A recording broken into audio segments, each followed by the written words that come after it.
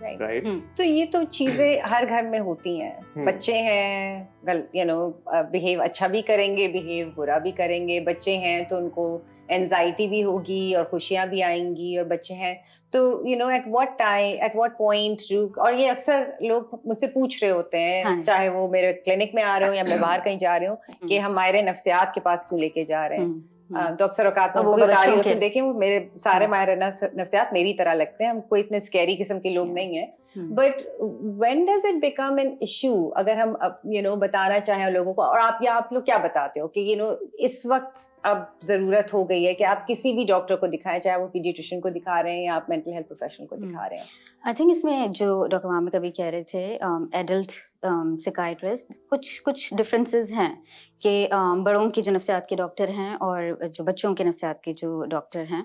I think child psychiatry یا child mental health میں بہت زیادہ جو ہے وہ لائک ایک تو بچے کے ساتھ تو ڈیفینیٹلی کام کرنا ہوتا ہے, بٹ بچے کی سراؤنڈنگ, اسکول, گھر, پیرنٹس جو ہے, سو ان کے ساتھ نگلیکٹ نہیں کر سکتے ہم, اس کو اوائڈ نہیں کر سکتے اس ایریا کو. تو جتنی امپورٹنس ہم جو ہے لائک بچے پہ دے رہے ہیں, اتنی ہی امپورٹنس انوائرمنٹ کے لحاظ سے. سو یہ ایک چیز ہے جو کہ ڈفرینٹ ہے, ڈفرینٹ ہوتی ہے کہ ہم, اور وہ تو آگے ضروری بھی ہو جاتا ہے کیونکہ بچہ ایک ویکیوم میں تو ایگزسٹ کرتا نہیں ہے. جو بھی ماں باپ کر رہے ہیں وہ اس کو افیکٹ کر رہا ہے, جو بھی اس کے ساتھ اسکول میں ہو رہا ہے اس کو افیکٹ ہو رہا ہے. ہم جو اس سے بات کر رہے ہیں, ہمارے کلینک میں اگر کوئی بچہ آتا ہے تو وہ بھی بچے کے it's like it's affecting the child. So it's important playground میں جا رہا ہے, وہاں پہ کیا اس کے ساتھ ہو رہا ہے, کوچ ہیں وہ ہیں, تو اتنی کافی ساری چیزیں تو ان کو سمجھنا اور وہ کرنا ضروری ہو جاتا ہے. لیکن وہی جو ڈاکٹر وامک آپ نے بھی بولا اور آپ لوگ بات کر رہے ہیں کہ کس ٹائم پہ ہمیں لگے کہ اب ہمیں کسی پروفیشنل کی ضرورت ہے, کہ اب یہ بچہ کی بیہیویئر جو ہے وہ یہ نارمل سے تھوڑا سا ایب نارمل فنکشننگ کی آپ you brought up functioning, what does that mean? So functioning سے میرا مطلب یہ ہے کہ دیکھیں ہماری اگر ہم بچوں کے بارے میں بات کرتے ہیں تو روزمرہ کی زندگی میں بچوں نے گھر پہ ہونا ہوتا ہے, ان کی اسکول ہے, اکیڈمک لائف ہے, پڑھائی ہے, اسکول ہے. اگر وہ متاثر ہو رہی ہے, دوست بننے میں مشکل ہو رہے ہیں, یا نیند کے ساتھ پرابلم ہوتا ہے, گھر میں بہت غصہ آ رہا ہے, ڈسرپٹیو بیہیویئر ہو رہا ہے, پیرنٹس کے ساتھ بن نہیں رہی یا جواب دے رہے ہیں, پیرنٹس کے اپنی انڈرسٹینڈنگ کیا ہے, اوور آل میرے حساب سے تو بہت ضروری ہے یہ بھی دیکھنا کہ پیرنٹ کا گول کیا ہے, بچوں کو بڑا کر کے انڈیپینڈنٹ بنانا کیا ہے. تو اگر اس کے اندر پرابلم آ رہا ہوتا ہے تو I think that is the time. کبھی کبھی ایسا ہوتا ہے کہ لرننگ میں پرابلم آتا ہے تو اسکول ریز کرتے ہیں کہ کلاس میں بیٹھ نہیں رہا, بہت تنگ کر رہا ہے, کام کمپلیٹ نہیں کر رہا, تو اس کی وجہ سے آپ کو دکھانا پڑتا ہے. کبھی کبھی ایسا ہوتا ہے گھر میں آپس میں لڑائی جھگڑے بہت ہو رہے ہیں, دوسرے بہن بھائیوں کو مار رہا ہے. So you're a father, right? You have 2 children. How old are they, mashallah? So one is 3, one is 9. One is 3 and one is 9. 9, right? So and they're both boys. Both boys. So you're a father as well. So at what point اگر بچے ہیں, again کوئی بھی transition آ رہا ہے یا کوئی بھی پریشانی آ رہی ہے, یا گھر میں کسی بات پہ you are taking stress at home, تو بچے اس کو رسپونڈ کریں گے, تو ان کے بیہیویئر میں فرق آئے گا, اس میں آئے گا. تو لائک آپ کیسے ڈیسائیڈ کرتے ہو کہ اب جو ہے تھوڑا مجھے کنسرن ہو رہا ہے, نہیں نزلہ زکام ہوا تو مجھے پیڈیٹریشین کے پاس لے کر جانا ہے, تو کس ٹائم پہ بیہیویئر کو آپ ڈیسائیڈ کر رہے ہوتے ہو کہ ٹھیک ہے اب شاید مجھے کسی سے بات کرنے کی ضرورت ہے, کسی کو دکھانے کی ضرورت, ناٹ نیسسرلی میں psychiatrist, but like I need to ask my mother or I need to ask my older brother or my like at what point? So میرے حساب سے وہی ہے نا, جب چیزیں سچویشن کو ہینڈل کرنا مشکل ہو رہا ہے, رائٹ, مجھے لگ رہا ہے کہ اب میری بس میں نہیں رہا. جیسے فار ایگزامپل اگر ہلکا پھلکا بخار ہوتا ہے تو گھر والے نہیں لے کے جاتے, لیکن اگر بخار 104 چلا جائے تو پھر آپ جاتے ہیں ڈاکٹر کے پاس, پروفیشنل کے پاس, کہ بھائی کیا پرابلم ہو رہا ہے, کیوں ہو رہا ہے. تو اسی طرح آئی تھنک جب اگر میں اپنی بات کروں کہ like there have been time کہ میں آپ کے پاس آیا ہوں یا میں نے عائشہ سے ڈسکس کیا ہے کہ یہ پرابلم ہو رہا ہے, کیا یہ نارمل ہے, اب نارمل ہے. اسی سے مجھے یاد آتا ہے کہ جیسے میری ٹریننگ کے دوران جو میرا چھوٹا والا بیٹا ہے, وہ جب بولنا شروع ہوا تو وہ بہت ایسے ورڈز بولتا تھا جو کہ بالکل سمجھ میں نہیں آتی تھی. اور ٹریننگ کے دوران آپ کو پتہ ہے کہ جب آپ چیزیں پڑھ رہے ہوتے ہیں تو آپ کو زیادہ نالج بھی ہوتی ہے, تو آپ پریشان ہوتے ہیں کہ اس کی اسپیچ صحیح بن رہی ہے یا نہیں بن رہی. اینڈ آئی ریممبر کہ میں نے آپ سے بات کی کہ ڈاکٹر یہ تو جبرش بولتا ہے, کیا یہ صحیح ہے, do have to worry about it, do have to think کیونکہ وہ مائل اسٹون اچیو نہیں ہو رہا. اینڈ یو سیڈ کہ نہیں, 1 سال کے اندر ایک ورڈ آ جانا چاہیے, and that's very normal, so you don't have to worry about it. And then so like obviously میرے لیے آسان تھا because ہم لوگ ساتھ کام کر رہے ہیں اور میری فیلڈ بھی وہ ہے, I can read up on it. But ہاں اگر اس طرح کا کوئی کنسرن آتا ہے جس میں پیرنٹس کو لگتا ہے کہ ان کا بچہ میں بی ایج اپروپریٹ چیز نہیں کر رہا یا کوئی چیز جو ہے وہ لیک کر رہا ہے, تو تب پروفیشنل ہیلپ لینے کی ضرورت ہے. اب وہ شاید پیڈیاٹریشین ہو سکتا ہے, جنرل فزیشین ہو سکتا ہے, ڈاکٹر ہو سکتا ہے, آپ کے ارد گرد کے لوگ ہو سکتے ہیں جن سے آپ معلوم کر سکتے ہیں کیا بچے کی ڈیولپمنٹ میں کہیں متاثر تو نہیں کوئی چیز ہو رہی یا کوئی کمی تو نہیں آ رہی اور اس کے لیے ہمیں کچھ کرنے کی ضرورت ہے. That's interesting that you're talking about, and you know, Aisha, you might also have seen it. So اگر پیرنٹس آ کے پوچھتے ہیں یا you know you're outside somewhere اور کوئی بات کر رہا ہے اور وہ کہتے ہیں کہ میرے بچے کے ساتھ یہ ہو رہا ہے, سو who else can they go to? I mean, اگر کتنے ہیں ہم چائلڈ سائکیاٹرسٹ؟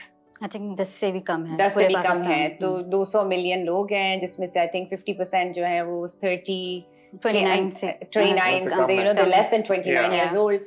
تو یہ تو مطلب 100 ملین لوگ جو ینگ اڈلٹس یا چلڈرن اینڈ ینگ اڈلٹس ہیں, تو اور صرف 10 سے بھی کم چائلڈ سائکیاٹرسٹ ہیں, تو یہ تو کام نہیں بنے گا یا بن بھی نہیں رہا ہوگا. تو یو نو کس کے پاس جاتے ہیں پیرنٹس, کہاں, what have you seen?